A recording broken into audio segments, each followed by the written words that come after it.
Bapak Ibu sekalian, semoga kita semuanya sehat walafiat, mendapatkan rahmat dan barokah dari Allah Subhanahu wa taala dan senantiasa dalam lindungannya insya Allah. Sebelum kita mulai, kita buka dengan baca basmalah. Bismillahirrahmanirrahim. Bapak Ibu sekalian, pembahasan kita pada hari ini yaitu memahami hadis tentang bekam dan pengobatan secara umum. Baik, yang pertama, bekam itu dalam bahasa Arabnya hajama yahjumu hajman hijama, artinya membekam.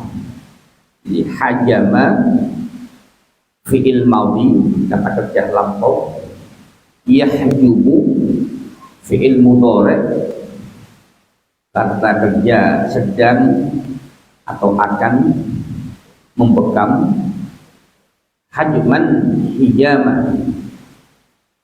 Kemudian kalau berbekam, ihtajama yahtajimu ihtijama, berbekam. Umpama kalimat yang pertama contohnya, Ustadz Ahmad membekam Ibrahim misalnya. Hajama al-Ustadz Ahmad Ibrahimah. Atau Pak Budi membekam Pak Joko. Hajama Budi Joko. Ini Pak Budi membekam Joko.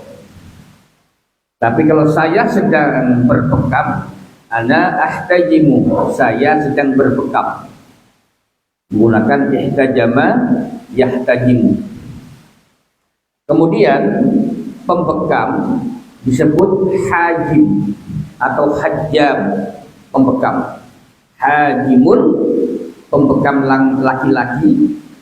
Pembekam perempuan hajimah, sama dengan soleh, solihah, muslim, muslimah, gitu kan. Muslim, muslihah. Nah, ini. Kemudian alat bekamnya disebut mihjam atau mihjamah, alat bekam. Nah, kemudian dalam kamus disebut bekam adalah metode pengobatan dengan cara mengeluarkan darah statis yang mengandung toksin dari dalam tubuh manusia. Saya ulang lagi, bekam adalah sebuah metode pengobatan dengan cara mengeluarkan darah statis yang mengandung toksin dari dalam tubuh manusia. Nah, yang ingin saya sampaikan di sini adalah metode memahami hadis, karena hadis tentang pembekam menerima upah itu ada dua hadis yang sama-sama sahih tapi bertentangan satu sama lain. Ini yang menjadi persoalan. Meskipun sering kita kurang menyadari begitu. Contoh, dalam hadis Sahih Bukhari dari sahabat Anas bin Malik, beliau bersabda, berbunyi, an Anas bin Malik radhiyallahu anhu anna an-nabiy sallallahu alaihi wasallam ihtajama wa aqtal hajjama ajrahu, rawahu al-Bukhari wa Muslim.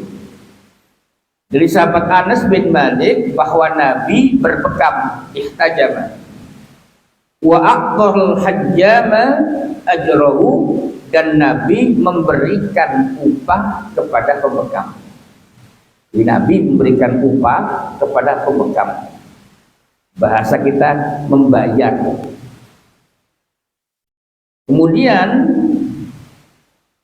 hadis yang lain misalnya ketika Nabi berbekam, kemudian ada hadis yang berbeda sama sekali, yaitu dalam kitab Sahih Muslim, At-Tirmidzi, misalnya Abu Dawud, An-Nasa'i, Musnad Ahmad bin Hanbal, nomor hadis 15.812. Musnad Ahmad bin Hanbal ini kitab hadis yang paling besar. Sahih Bukhari hanya 7.000 sekian kurang lebih. Sahih Muslim 6.000 sekian. Nah, Musnad Ahmad bin Hanbal ini kitabnya mencapai puluhan ribu. Nah, ini hadis nomor 15.812 berbunyi kasbul hajjami khabisun, bahwa profesi bekam itu khabisun, keji. Nah, kata-kata keji. Hadis yang lain, naha Rasulullah Shallallahu Alaihi Wasallam an kasbil hajjam, bahwa Nabi melarang upah tukang bekam, profesi tukang bekam yang mendapatkan uang. Nah, ini kontradiksi, Pak. Nah, bagaimana cara memahaminya? Nah, ini yang ingin saya sampaikan, bahwa kalau kita membaca hadis dan kita semata-mata membaca teksnya, kitab hadisnya tanpa tafsirnya, tanpa penjelasan para ulama, itu sudah pasti akan bingung, gitu. Mana yang benar Pak Taufik? Misalnya Bapak Ibu berbekam, baca-baca hadis yang berbunyi naha Rasulullah Shallallahu Alaihi Wasallam an kasbil hajjam, bahwa Nabi melarang tukang bekam mendapatkan upah, melarang profesi tukang bekam yang mendapatkan gaji. Diperkuat lagi kata kita dalam hadis nomor 1298 At-Tirmidzi, kasbul hajjami khabisun, bahwa profesi pembekam itu keji, profesi yang mendapatkan uang. Wasamanul kalbi khabisun, jual beli anjing itu juga khabisun, keji. Wa mahrul baghi khabisun, dan hasil usaha pelacuran itu khabisun. Mungkin yang ini cocok ya, tapi yang depan ini, Pak. Nah, akhirnya kita bermodal hadis ini, kita bekam, datang ke rumah sehat begitu misalnya, terus setelah bekam kita pulang, dipanggil oleh adminnya, Pak, mohon maaf Pak, Bapak belum bayar. Oh, bayar? Anda nggak tahu hadis ya? Kenapa Pak? Nabi itu melarang tukang bekam menerima upah. Oh, ada hadisnya Pak? Ada apa? Naha Rasulullah an kasbil hajjam. Bahkan Nabi bilang kasbil hajjam khabisun. Didengar oleh yang punya. Yang punya nggak mau kalah. Yang punya bawa hadis juga. Ini juga sahih Pak, Bukhari Muslim. Wadah apa? Ihtajama an-nabiyyu wa aqal hajjama ajrahu, bahwa Nabi berbekam, setelah bekam beliau memberikan upah kepada pembekam. Nah, ini perang hadis namanya, Pak. Nah, bagaimana mensikapi hadis-hadis ini yang kontradiksi ini? Ini yang pertama. Contoh kedua, mohon dibuka Al-Quran surah Al-Baqarah 222. Mohon dibuka, artinya saja.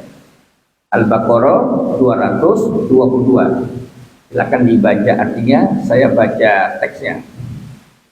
A'udzu billahi minasyaitonir rajim. Bismillahirrahmanirrahim.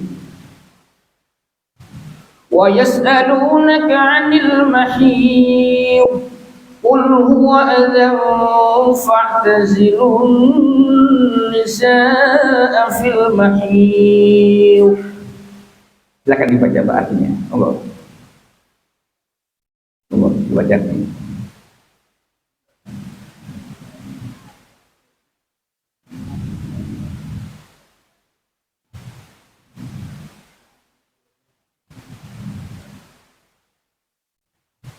Oke, jauhi istri saat haid. Ini yang saya contohkan. Padahal di situ Allah mengatakan fa'tazilun nisaa fil mahid. An-nisa apa artinya? An-nisa artinya apa? Wanita. Kok diterjemahkan istri di terjemah tadi? Satu itu. Pak Taufik sama? Oh, enggak sama. Setiap istri pasti seorang perempuan, tapi tidak semua perempuan itu istri. Misal kita punya anak masih belum menikah, dia seorang wanita, belum seorang istri. Atau seorang wanita ditinggal wafat suaminya, dia seorang wanita tapi sudah bukan seorang istri. Kenapa? Ditinggal wafat suaminya. Nah ini Pak, memahami teks seperti ini tidak bisa tekstual, meskipun pinter bahasa Arab begitu. Nah, penyebutan An-Nisa sebagai istri itu melihat ilmu asbabun nuzul, sebab turunnya ayat. Ilmu yang tersendiri begitu, ada sejarahnya. Apa itu? Yaitu ketika orang Yahudi bertanya kepada Nabi Muhammad, karena fikih Yahudi di zaman itu ketika istrinya sedang haid, la yu'akilunaha wa la yusyaribunaha wa la yusakinuna fi baitin wahid. Ketika istri mereka sedang haid, mereka tidak boleh makan minum bareng satu meja. Dan bahkan tidak boleh tidur satu rumah, tinggal satu rumah. Bukan beda kamar, Bu. Sementara fikih Nasrani, ketika istri mereka sedang haid, semakin intens berhubungan badan. Jadi bahasa kita, ketika tidak haid seminggu 3 kali misalnya, ketika istri sedang haid sehari bisa 3-4 kali. Ini fikih Nasrani waktu itu. Nah, yang seperti ini terdapat dalam kitab tafsir namanya Rawaibul Bayan dan tafsir Al-Qurtubi. Nah, yang kedua, bahwa wanita di sini istri. Pertanyaannya, ketika istri sedang haid, seperti apa menjauhinya bagi suami? Dan di sini ada 3 pendapat, 3 fikih. Yang pertama, ketika istri sedang haid, yang wajib dijauhi adalah semua anggota tubuh istri, dari ujung rambut sampai ujung kaki tidak boleh disentuh. Kalau nyentuhnya ada kain boleh, atau sentuhannya bapak penyentuhnya pakai kaos tangan boleh, tapi ketemu kulit begini haram. Ini pendapat Abdullah ibnu Abbas, sahabat Nabi yang ahli tafsir, dan Ubaidah As-Salmani. Fikih yang kedua, istri haid, maka yang wajib dijauhi antara pusar dan lutut. Pusar ke atas halal, lutut ke bawah halal. Yang haram, lutut ke pusar, ini haram. Nah, ini pendapat Imam Malik dan Imam Hanafi, Abu Hanifah. Kemudian yang ketiga, pendapat Imam Asy-Syafi'i, bahwa ketika istri sedang haid yang wajib dijauhi hanya satu, apa? Tempat keluarnya darah saja. Semuanya boleh kecuali itu. Bapak Ibu ikut yang mana biasanya? Pertama, kedua, atau ketiga? Oh, yang ketiga, sama dengan saya. Yang ketiga. Nah, pertanyaannya, kenapa bisa jadi 3? Qurannya sama, nabinya sama, kok bisa beda gitu kan? Nah, ternyata kasusnya hampir sama dengan bekam ini. Apa itu Pak Taufik? Penjelasan Nabi dan istrinya terkait hal ini beragam dan sama-sama sahihnya. Contoh, dari Siti Aisyah radhiyallahu anha. Nah, itulah hebatnya Siti Aisyah itu, memang istri yang dipilih Nabi atas pilihan Allah Subhanahu wa taala. Jadi Nabi memperisi Siti Aisyah itu, Bapak Ibu sekalian, bukan kemauan beliau, tapi Allah mempersiapkan. Kenapa? Karena memang istri Nabi itu, Pak, tidak pernah ribut gara-gara ekonomi, tidak pernah ribut gara-gara tidak punya makanan gitu. Kalau saya, jangan sampai umpama tanggal 25 uang sudah habis, pagi-pagi saya nanya sarapan, Bu, ada sarapan enggak? Tanggal berapa itu? Nanya sarapan. Kata istri saya begitu. Karena istri saya bukan Aisyah, istri saya bukan Khadijah, istri saya bukan Maimunah, bukan Hafsah, istri saya Lilis Suryani gitu. Tanggal 25 nanya sarapan, kata istri saya gitu. Rupanya gaji belum nyampe, Pak. Nah, mohon maaf, jadi problem, nggak ada problem yang diproblemkan, tidak ada sesuatu yang diproblem dalam hal keuangan. Contoh begini, ketika Nabi dan keluarganya nggak punya apa-apa untuk dibuat sarapan, kemudian terus Nabi bertanya kepada Siti Aisyah dengan bahasa kita misalnya, ya Aisyah, hal fi baitina at'imah natanawaluha. Wahai Aisyah, apakah di rumah kita pagi ini ada makanan buat sarapan? Kemudian Nabi menjawab, Aisyah menjawab, laisa fi baitina at'imah. Di rumah kita tidak ada sarapan, ya Rasulullah. Idan nasumu hadzal yaum. Kalau begitu kita puasa hari ini. Baik, Rasul, kita puasa hari ini.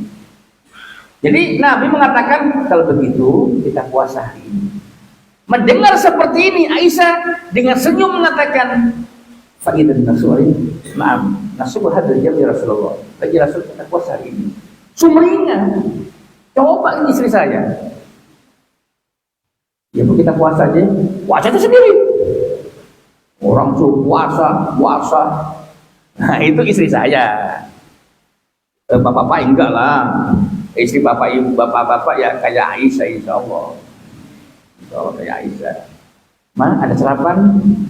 Apa? Uang habis, beras habis kan?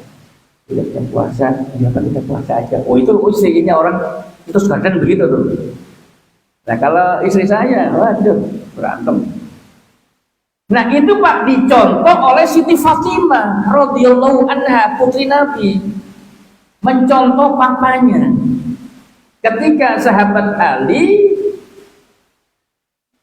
tidak punya uang, tidak punya gandum untuk dimakan, dimasak, nggak punya uang untuk membeli sesuatu, begitu juga saat itu Hasan Husain menjelang remaja gitu. Hasan Husain cucu Nabi yang ganteng itu, ganteng-ganteng itu mendengar percakapan mamah dan papanya. Ya ummah Hasan wal Husain fi baitin afina. Wahai ibunda Hasan Husain, apakah di rumah kita ada makanan? La ya Abul Hasan wal Husain, tidak ada wahai ayahanda Hasan Husain. Fa idan nasumu, kalau itu kita puasa hari ini ya. Itu Fatimah, Hasan, Husain, dua anaknya mendengar faidan nasumu itu senang banget. Itu anak kita, ya Pak ya. Nah itu bedanya istri saya dengan Nabi, begitu bedanya.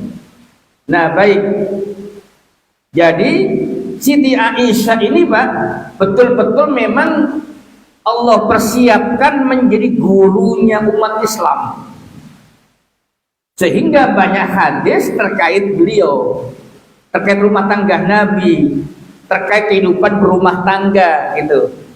Makanya yang tahu kan istri Nabi, contoh apakah sperma itu najis atau tidak? Abu Hurairah nggak tahu. Kenapa? Yang tahu itu istrinya Nabi. Istrinya Nabi Aisyah. Terus bagaimana? Jadi bahwa ketika Nabi jima sama istrinya begitu, di sarungnya, di kainnya itu Pak, ada bekas sperma. Ada bekas sperma. Mohon maaf, jangan dikatakan curug, bukan. Ada bekas sperma. Terus kata Aisyah, tidak Nabi, saya pernah mencuci kain Nabi dan ada bekas spermanya, dan Nabi tidak menyuruhku untuk membersihkan seperti ada najis. Bahkan Nabi ketika sholat ada kain yang ada spermanya, Nabi jorok. Bukan masalah jorok ya, tidak. Ini untuk menjelaskan bahwa hukum sperma itu suci, itu aja. Jadi hukum sperma itu suci. Sama dengan begini, Nabi itu dilupakan oleh Allah, dilupakan. Kenapa? Pas salat zuhur, Allahu Akbar, dapat 2 rakaat salam Pak, assalamualaikum warahmatullahi, assalamualaikum warahmatullahi. Sahabat yang pendiam nggak banyak komentar, oh batinnya zuhur diskon 2, diskonnya 50%. Tapi yang berani ini ngomong kayak semacam sahabat Umar bin Khattab, ya Rasul, apakah rakhasallahu zuhra, apakah Allah memberikan keringanan kepada kita salat zuhur? Memang kenapa? Anda tadi salat 2 rakaat saja. Terus Nabi bilang, "Hakata ya Abu Hurairah?" Hei Abu Hurairah, apakah begitu? Betul ya Rasul. Oh, berarti kurang. Lanjut. Allah nambahi 2 rakaat. Nambahi 2. Jadi Nabi dilupakan. Nah, dilupakannya oleh Allah Nabi itu Pak untuk menjadi sebuah pemikiran hukum gitu. Jadi kalau ada orang lupa rakaat terus diingatkan, Pak, Papa tadi sholat apa? Maghrib sayang, kata kita ke anak kita. Papa kok sholatnya cuma 2 rakaat, masa? Iya Pak. Oh iya ya. Bapak tinggal Allahu Akbar nambah 1 rakaat.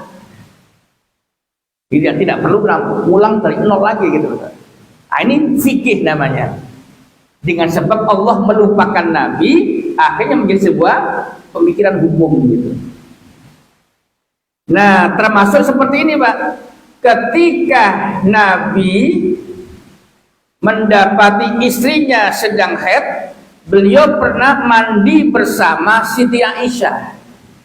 Mandi bareng. Artinya apa? Suami istri boleh mandi dalam satu kamar mandi. Tapi tolong yang muda-muda mandi sama istri nunggu anak berangkat sekolah dulu. Jangan anak masih di rumah, kemudian papa mamanya mandi bareng ramai, jangan. Nah, karena Nabi sama Aisyah kan nggak punya anak kan, maka bebas saja. Nah, ketika mandi bersama Nabi nyuruh Aisyah mengenakan kain sarung. Fayamuruni an attazira. Sarung kan begini kan, Pak? Segini kan? Terus fayubashiruni, setelah Aisyah mengenakan sarung, Nabi memeluk Aisyah.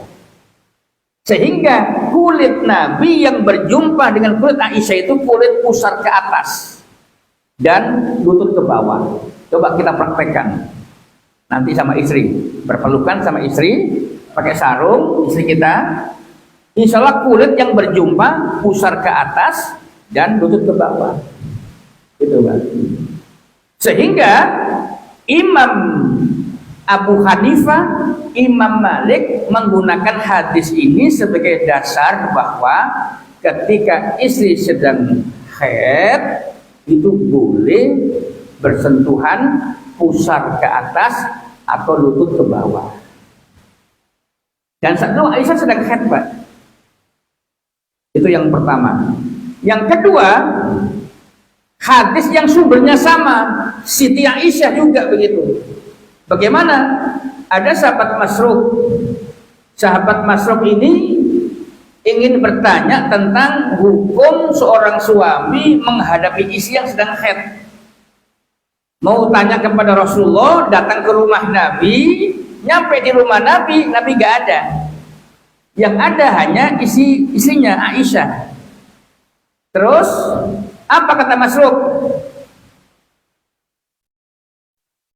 Inni uridu an as'alak wa an astahi. Wahai Bunda Aisyah, sesungguhnya saya ingin bertanya tentang sesuatu kepada Anda, tapi saya malu. Saya malu. Mendengar saya malu, Aisyah menjawab, Innama ana ummuk wa anta ibni. Wahai Masruq, aku ini ibumu, engkau anakku, jangan malu. La tastahi, innama ana ummuk wa anta ibni. Maka istri Nabi itu Pak punya gelar Ummul Mukminin, ibunya orang-orang beriman. Sehingga konsekuensi hukumnya apa? Istri-istri Nabi pasca wafatnya Rasulullah tidak boleh dinikahi oleh siapapun. Dan memang tidak ada satupun yang menikah setelah Rasul wafat, meskipun masih muda seperti Aisyah radhiyallahu anha. Nah, apa kata Masruq? Ma yahillu lirrajuli min imraati wa haidun. Apa yang halal bagi seorang suami terhadap istrinya yang sedang haid? Kemudian Aisyah menjawab, lahu kullu syai'in la farjuha, semuanya boleh kecuali tempat keluarnya darah saja. Hanya itu yang tidak boleh. Nah, ini yang dipakai Imam Asy-Syafi'i. Sehingga fikih mazhab Syafi'i, ketika istri sedang haid semuanya halal kecuali tempat keluarnya darah saja. Sehingga dari hadis-hadis ini bisa diamalkan semua. Kita boleh milih yang pertama, boleh milih yang kedua, boleh milih yang ketiga, asal jangan pilih yang keempat. Apa itu? Istri sedang haid haram hukumnya berhubungan badan. Jadi tiga-tiganya boleh kita pilih gitu. Tetapi untuk kasus bekam ini, ternyata hadis yang Nabi melarang pembekam menerima upah bekam itu hukumnya mansukh, dihapus. Hukumnya dihapus.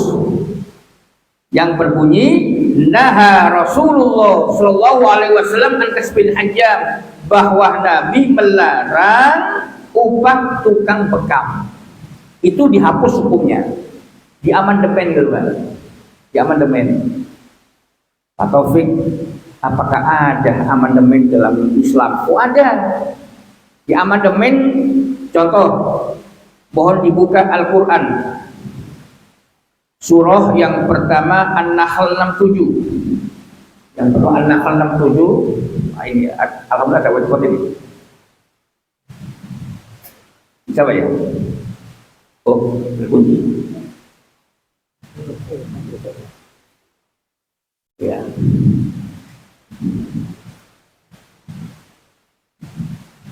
Baik, makasih.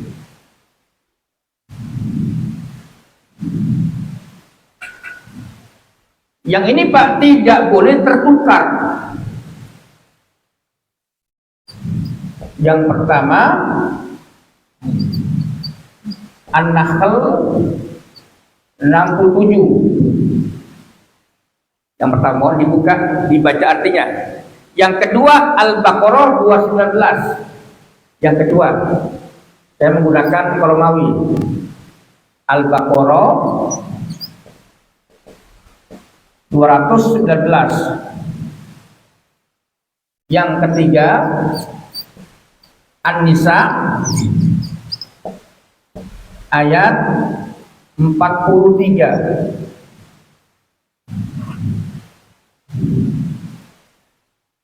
Yang keempat Al-Maidah 91. Nah, ini tidak boleh tertukar. Tidak boleh tertukar. Kenapa? Karena ayat yang pertama, kedua, ketiga ini dihapus hukumnya oleh Allah, yang dipakai yang terakhir, yang keempat. Pernah ada orang kota Bekasi, bukan kabupaten, beliau rajin sholat 5 waktu, rajin puasa Senin Kamis, tetapi masih suka mabuk. Tapi mabuknya teratur. Maksudnya apa teratur, Pak Taufik? Mabuknya itu ba'da isya dan ba'da subuh, terutama hari Sabtu dan hari Ahad. Alasannya apa? Tidak kerja. Tapi pas subuh sholat berjamaah. Allahu Akbar, Allahu Akbar. Sholat. Kenapa? Sudah sadar. Tapi nggak pernah mabuk waktu zuhur ke asar, asar ke maghrib, maghrib ke isya. Kenapa? Waktunya dekat. Jangan sampai nanti pas sholat masih mabuk. Gitu. Alasannya apa? Alasannya surah An-Nisa 43.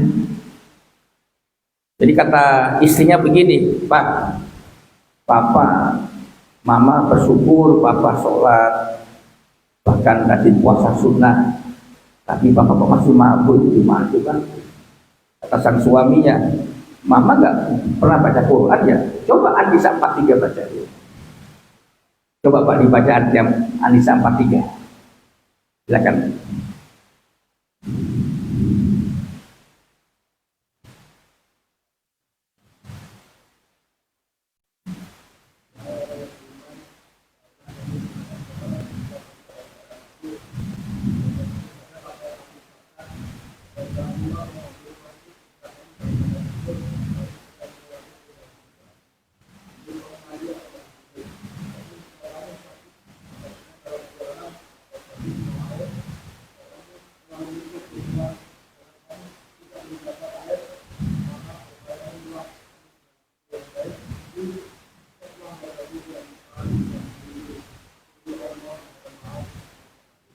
Ya, jadi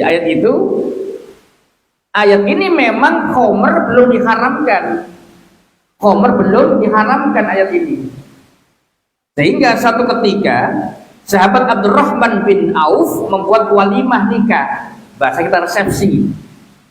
Nah, resepsinya diadakan pada asar. Karena orang kaya, makanan, minuman itu mewah. Orang kaya. Di antara minuman yang ada itu khamr. Lantas di saat maghrib tiba, mereka sholat berjamaah. Nah, sang imam ini membaca Al-Kafirun salah. Ghairil maghdubi alaihim waladdallin. Amin. Qul ya ayyuhal kafirun a'budu ma ta'budun antum 'abiduna ma a'bud ana 'abidum ma 'abadtum antum 'abiduna ma a'budu lakum dinukum waliyadin. Semua huruf laki-laki gak kebaca gitu, sehingga menjadi salah kan. Wahai orang-orang kafir, kalian menyembah apa yang aku sembah, aku menyembah apa yang kalian sembah. Kalian menyembah apa yang aku sembah, bagimu agamamu, bagi kami agama kami. Salah. Nah, rupanya yang jadi imam ini termasuk yang minuman khamr. Di pas ngimami ayatnya lupa. Terus dilaporkan ke Rasulullah tentang kejadian ini. Rasulullah mendongakkan wajahnya begini, sambil mengernyitkan dahinya, seperti orang yang berpikir keras begitu. Lantas nazalat hadhil ayat, turunlah ayat ini. An-Nisa 43. Sehingga para sahabat Nabi yang masih suka khamr, maka minumnya teratur. Tidak mau mereka minum maghrib ke isya. Kenapa? Maghrib ke isya waktunya mepet. Tidak mau minum khamr asar ke maghrib. Kenapa? Dekat itu. Kapan minumnya? Ba'da isya atau ba'da subuh. Waktu jauh. Nah, kita tidak boleh mengamalkan yang ini. Suatu ketika mau dibuka An-Nahl 67. Ada penggerbekan sebuah rumah di dekat Villa Galaxy Blok D. Rumah ini tempat menimbun minuman keras. Kemudian digerebek oleh teman-teman, digerebek. Nah, ketika digerebek itu, Pak,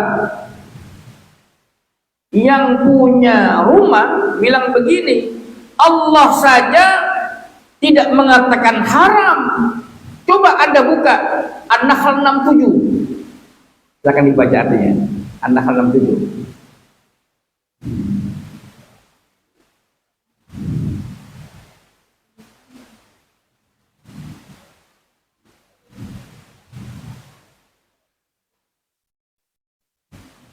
Ya kan? Allah menyebutkan, dan dari buah kurma dan anggur kalian menjadikan minuman yang memabukkan dan rezeki yang baik, gitu kan? Itu. Allah menjadikan minuman khamr itu sebagai rezeki yang baik. Nah, ayat ini betul. Kenapa? Ayat ini menjelaskan bahwa khamr itu terbuat dari kurma dan anggur. Yang dimaksud rezeki yang baik itu begini, bahwa ketika orang panen anggur, dari metik sampai busuk kira-kira butuh waktu berapa lama? Bapak Ibu sekalian, anggur nih kita petik, sampai busuk atau kering berapa lama? Zaman dulu belum ada kulkas, belum ada mesin pengawet buah-buahan dan sayuran.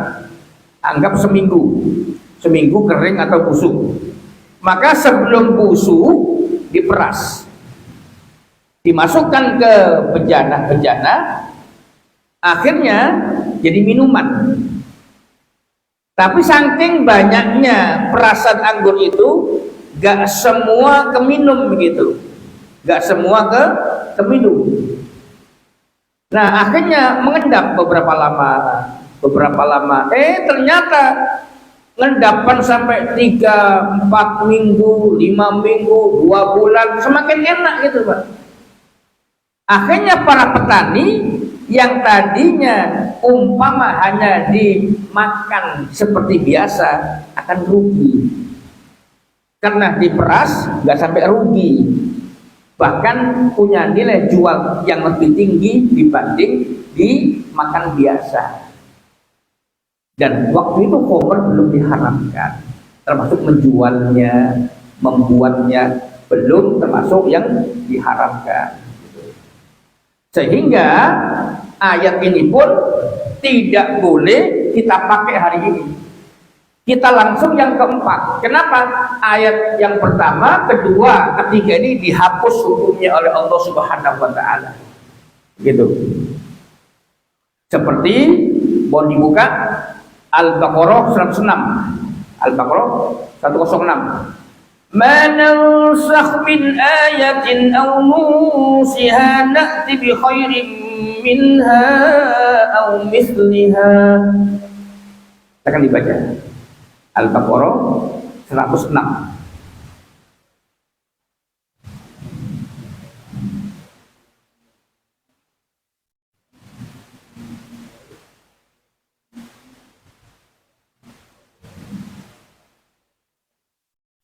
Ya, itu kan ya. Jadi ada nasah mansuh, itu ada ayat yang diamandemen dan yang mengamandemen itu ada, gitu Pak. Ini dalilnya. Baik. Nah, termasuk tentang bekam hijamah itu hadis yang Nabi melarang pembekam menerima upah, itu hadis yang dihapus. Kenapa? Setelah di cross check ketahuan mana hadis yang pertama dan terakhir. Di hadis yang pertama turun ketahuan yang melarang. Adapun hadis yang Nabi berbekam memberikan upah, itu hadis yang terkemudian. Sehingga menjadi sebuah pelajaran bahwa hadis yang pertama hukumnya dihapus oleh hadis yang terakhir.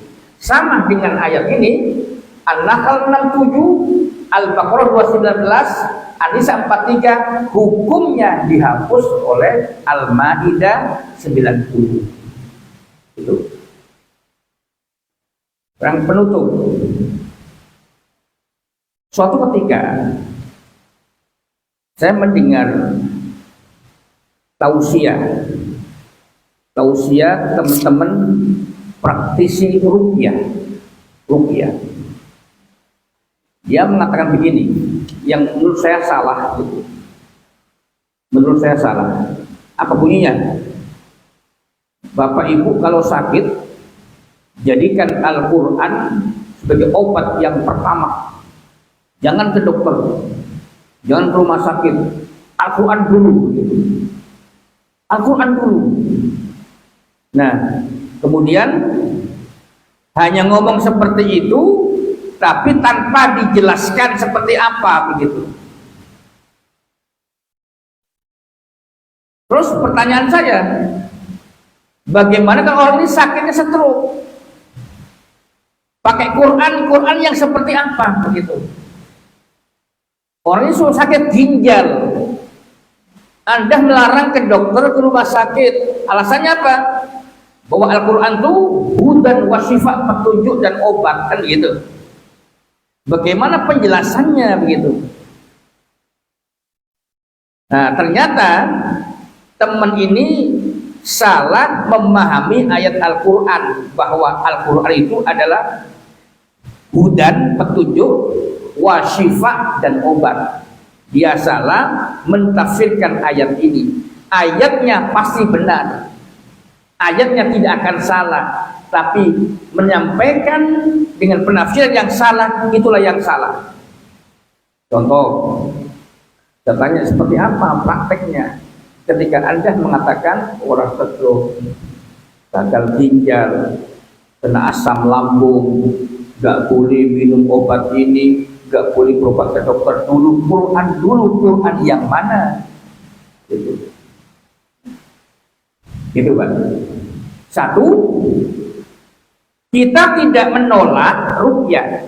Misal air putih, kemudian dibacakan Ummul Quran Al-Fatihah dengan niat untuk meruqyah, ini tidak salah. Betul, ada teks hadis yang sahih, sahabat Nabi dalam perjalanan ada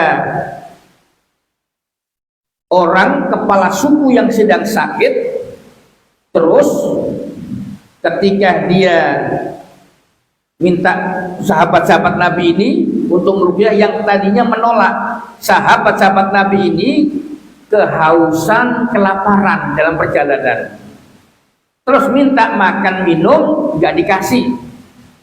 Nah, terus di saat yang sama kepala sukunya sedang sakit, diobati nggak ada yang sembuh. Terus ingat ada orang asing kesini tadi, siapa tahu dia bisa begitu. Ternyata para sahabat Nabi masih ada di situ. Akhirnya, ya, kepala suku kami sedang sakit, kalau Anda bisa menyembuhkan, kami kasih makanan. Akhirnya sahabat Nabi ini meruqyah, air putih, bacakan Ummul Quran Al-Fatihah, ditiup, diminumkan. Biiznillah, qadarullah, Allah mengizinkan ruqyah ini berhasil menyembuhkan penyakit kepala suku tadi itu. Akhirnya bukan hanya dikasih makan, tapi dikasih hadiah kurang lebih 6 ekor kambing. Gitu kan. Nah, ketika kejadian ini disampaikan ke Rasulullah, apakah halal hadiah kambing ini? Singkat cerita, Rasul malah minta bagian, berarti halal gitu kan. Itu tidak salah. Tapi jangan menyalahkan orang sakit ginjal, gagal ginjal, sakit mata, berobat ke dokter, jangan disalahkan. Kita tidak sedang menolak ruqyah itu, tapi jangan membatasi berobat itu hanya dengan itu. Satu itu. Yang kedua, bahwa yang disebut oleh Allah Subhanahu wa taala hudan wa syifa di sini para ulama lebih kepada bahwa orang yang hatinya sakit, iri, dengki, ada kemunafikan, ada kemusyrikan, obatnya Al-Quran apa? Menjadi petunjuk, menjadi obat orang yang tersesat menjadi tidak tersesat. Orang yang punya penyakit hasud menjadi tidak hasud. Orang yang punya sakit dengki dengan Al-Quran menjadi tidak dengki lagi. Al-Quran dijadikan obat apa? Obat penyakit hati, penyakit pikiran. Nah, ini termasuk salah satu tafsirnya. Jangan hanya untuk meruqyah saja. Nah, bagaimana pengobatan pada masa Nabi? Suatu ketika Pak, orang yang menyampaikan itu kan ngisi bareng dengan saya di sebuah lembaga perbankan di Jakarta Pusat. Saya nggak menyebut tempatnya. Ternyata sang perutnya ini sakit. Saya dengar masuk rumah sakit, mitra keluarga Bekasi Timur. Batin saya dulu melarang orang ke rumah sakit, sekarang sedang sakit ke rumah sakit. Yang ngomong gitu, itu namanya senjata makan Tuhan. Kenapa? Pemahamannya terhadap teks-teks Al-Quran terbatas gitu Pak. Jadi bagaimana pengobatan pada masa Nabi? Betul bahwa berbekam. Sahih Bukhari nomor hadis 5696, khairu ma tadawaitum bil hijamah. Sebaik-baik pengobatan untuk kalian adalah berbekam. Ini pada masa Rasulullah. Yang kedua, alaikum bihadhil habbatis sauda fa innaha fiha syifaan min kulli da'il sam. Sahih Bukhari 5688. Bahwa hendaklah kalian menggunakan habbatus sauda, karena pada habbatus sauda itu ada obat untuk segala macam penyakit kecuali kematian. Itu betul. Teks hadisnya betul maksud saya. Tetapi bukan sebagai tujuan utama. Maksudnya apa Pak Taufik? Tujuan utama justru yang ini. Sahih Bukhari 5678. Apa itu? Innallaha ta'ala anzalat da'a wad dawa wa ja'ala likulli da'in dawa fatadawaw wa la tadadawaw biharamin. Bahwasanya Allah menurunkan obat dan penyakit. Allah menurunkan penyakit dan obatnya. Dan Allah menjadikan setiap penyakit ada obatnya. Maka berobatlah. Nah, yang pokok yang ini Pak, maka berobatlah. Sehingga yang menjadi sunnah itu adalah bahwa ketika sakit berobat, bukan jenis pengobatannya. Kenapa? Untuk jenis pengobatannya serahkan kepada yang ahli. Siapa? Ya dokter, atau yang sejenis dokter, apakah tabib misalnya. Artinya apa? Artinya berbekam sebagai salah satu pengobatan, habbatus sauda sebagai salah satu jenis obat, itu merupakan sarana. Tapi tujuan utamanya adalah berobatnya itu. Yang penting kata Nabi, wala tadadawaw biharamin, namun jangan berobat dengan obat yang haram atau pengobatan yang haram. Ini intinya di situ. Jadi ketika dalam konteks kekinian orang sakit gigi ke dokter gigi tidak pakai ruqyah, misalkan minum sembuh, alhamdulillah. Tapi jangan melarang orang tidak beruqyah, tidak pakai ruqyah, langsung misalkan oskadon atau obat dokter yang lain. Nah maka ruqyah, oskadon atau obat-obat gigi yang lain itu merupakan sarana pengobatan. Gitu. Sehingga itu yang sunnah utamanya. Adapun habatus sauda, pustul bahri, berbekam, itu adalah jenis pengobatan dan obat yang ada pada masa Rasulullah. Pada masa Nabi saja, ketika Islam sudah mulai berkembang, Nabi berumur 62 tahun, Islam sudah berkembang, di masing-masing wilayah itu tidak semuanya ada habatus sauda.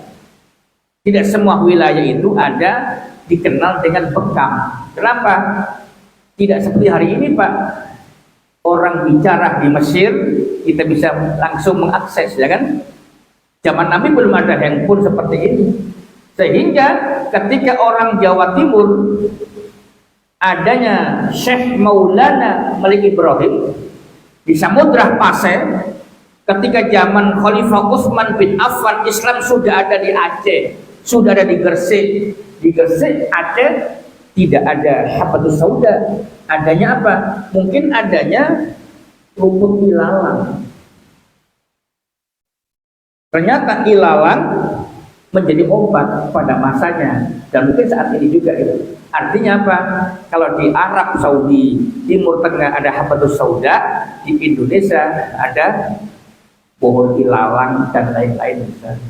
Jadi seperti itu cara memahami ayat Al-Quran dan hadis Nabi tentang pengobatan. Jadi tidak sakit langsung berbantu, sakit langsung ruqyah, atau tidak.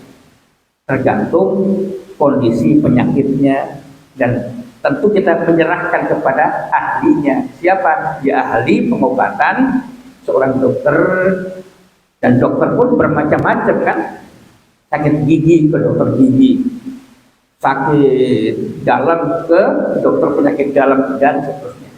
Baik, barangkali itu terkait bagaimana cara memahami hadis tentang satu, pembekam haram menerima upah, pembekam boleh menerima upah. Ternyata hadis yang melarang itu hadis yang terdahulu, hadis yang membolehkan hadis yang terkemudian.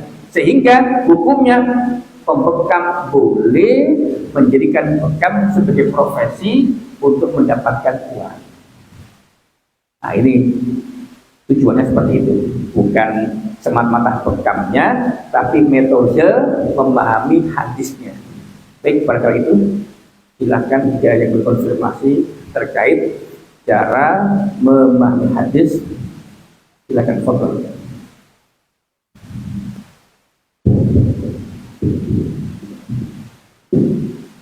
Jika tidak ada, kita berdoa. Baik, kita berdoa kepada Allah Subhanahu wa taala, semoga Bapak Ibu sekalian sehat walafiat. Rumah tangga kita Allah jadikan rumah tangga yang sakinah, mawaddah dan rahmah, berbahagia, selamat dunia hingga akhirat. Dan semoga putra-putri kita, anak cucu kita semua jadi orang yang soleh-solihah. Anak kita yang sedang sekolah, kuliah, semoga mendapat ilmu yang bermanfaat. Dan anak kita yang sedang lajang, semoga mendapatkan jodoh yang terbaik. Yang sudah menikah dan belum punya anak, semoga Allah memberikan anak, keturunan, dan mudah-mudahan kita nanti bersama istri kita, anak menantu kita, cucu kita bersama masuk surganya Allah Subhanahu wa taala, sebagaimana keluarga Nabi Ibrahim alaihissalam, keluarga Nabi Muhammad sallallahu alaihi wasallam. Bismillahirrahmanirrahim. Alhamdulillahirabbil alamin. Wassalatu wassalamu ala sayyidil mursalin sayyidina wa maulana Muhammadin wa ala alihi wa sahbihi ajma'in. Allahumma ighfir lil muslimin wal muslimat والمؤمنين والمؤمنات الأحياء منهم والأموات يا مجيب الدعوة ويا قاضي الحاجات اللهم اغفر لنا ذنوبنا ولوالدينا وارحمهما كما ربيانا صغارا ربنا هب لنا من أزواجنا وذرياتنا قرة أعين واجعلنا للمتقين إماما رب هب لي من الصالحين رب اجعلني مقيم الصلاة ومن ذريتي ربنا وتقبل دعاء ربنا اغفر لي ولوالدي وللمؤمنين يوم يقوم الحساب اللهم اغننا بالعلم وزينا بالحلم وأكرمنا بالتقوى وجملنا بالعافية اللهم إنا نسألك فهم النبيين وحفظ المرسلين وإلهام الملائكة المقربين برحمتك يا أرحم الراحمين ربنا آتنا في الدنيا حسنة وفي الآخرة حسنة وقنا عذاب النار سبحان ربك رب العزة عما يصفون وسلام على المرسلين والحمد لله رب العالمين. Kita tutup dengan baca hamdalah. Alhamdulillahirabbil alamin. Subhanallahumma wa bihamdika asyhadu an la ilaha illa anta astaghfiruka wa atubu ilaik. Assalamualaikum warahmatullahi wabarakatuh.